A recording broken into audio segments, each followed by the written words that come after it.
Alright, well I hope you enjoyed our Herping Maryland series. Now there's a couple finds that didn't quite make the cut that we wanted to share with you now. Alright, well I'm pretty excited today. I just found my first Wehrle salamander out here in Maryland's Appalachian Plateau. This little salamander here might not look like much, but it is a very exciting find for me. It's a neat little plethodon species. It looks very similar to the slimy salamander.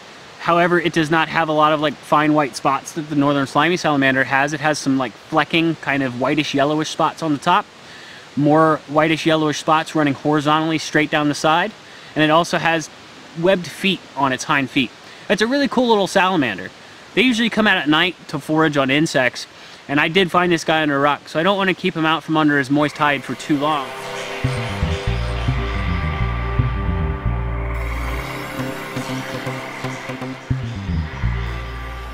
Well, one of the things that I love about Maryland's Eastern Shore is that it seems to have a lot of Eastern Kingsnakes. This one is absolutely stunning. This is one of my favorite snakes by far. They are opportunists. They will eat almost anything they can find, warm or cold-blooded, whether it be rodent or reptile.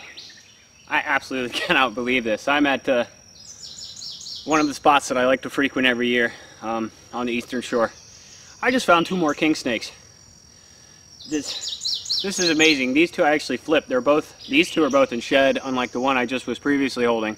Pretty typical. We got that real grayish bluish eyeballs there. Oh, these things, I love them. Just fantastic animals. To come out here this morning, I've already found 3. I walked 2 miles to get to this spot, and it's already paid off. It's absolutely amazing.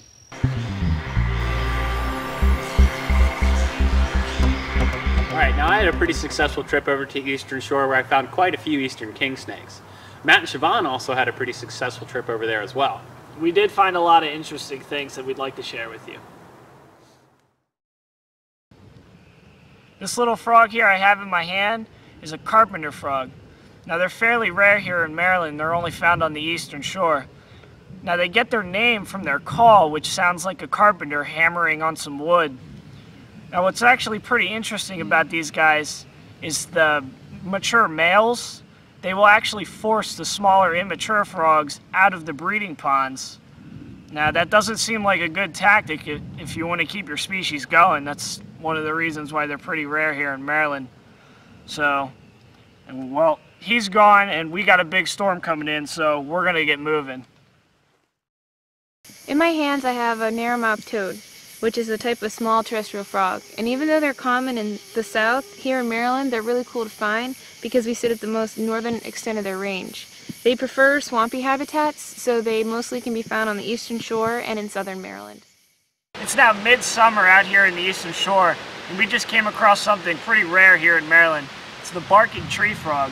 Now these guys are our largest species of tree frog here in Maryland, and they're easily confused with the green tree frog. But a distinctive factor is their skin texture. The barking tree frog, their skin texture is a lot more rough and warty, and the green tree frog, they have a very smooth skin tone to them. What we have here is an eastern box turtle. Now they're fairly common throughout most of Maryland. But one thing that's really cool about these guys is that they're related to the tortoise, so they can enclose themselves completely inside their shells.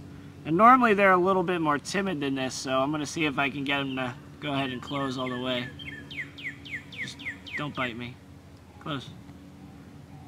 Well, he apparently... Oh, wait, there he goes. Closed completely, just like a tortoise.